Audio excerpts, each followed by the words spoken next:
A US F-16 fighter jet crashed in South Korea on Monday while on a training flight, and the pilot was ejected. The crash reportedly took place near the US Air Force Base in Gunsan. The jet crashed into the waters after taking off from an airbase in Gunsan, 178 kilometers south of Seoul, Yonhap news agency reported, referring to waters in the Yellow Sea. South Korea's defense ministry declined to comment. United States forces, Korea, which oversees American soldiers based in the south, was not immediately available to confirm the report. The reported incident comes months after a US F-16 jet crashed during a routine training exercise in a farming area south of Seoul. The previous crash took place in May and the pilot ejected safely, and the accident caused no other casualties. Washington is Seoul's key security ally and has stationed around 28,500 American troops in South Korea.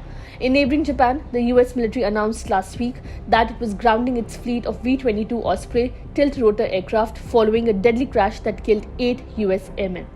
Before the decision to ground the fleet, the Japanese government had called for US military forces in the country to suspend use of Osprey, which was made by a unit of Boeing and the Bell helicopter unit of Textron, so that checks could be conducted. The crash in Japan returned scrutiny to the Osprey, a tilt-rotor aircraft that can take off and land like a helicopter and fly like an airplane. Early years of setbacks and accidents, especially in 2000 when 2 crashes killed 23 Marines, triggered a major Pentagon review and subsequent design changes for the aircraft that served in Iraq and Afghanistan.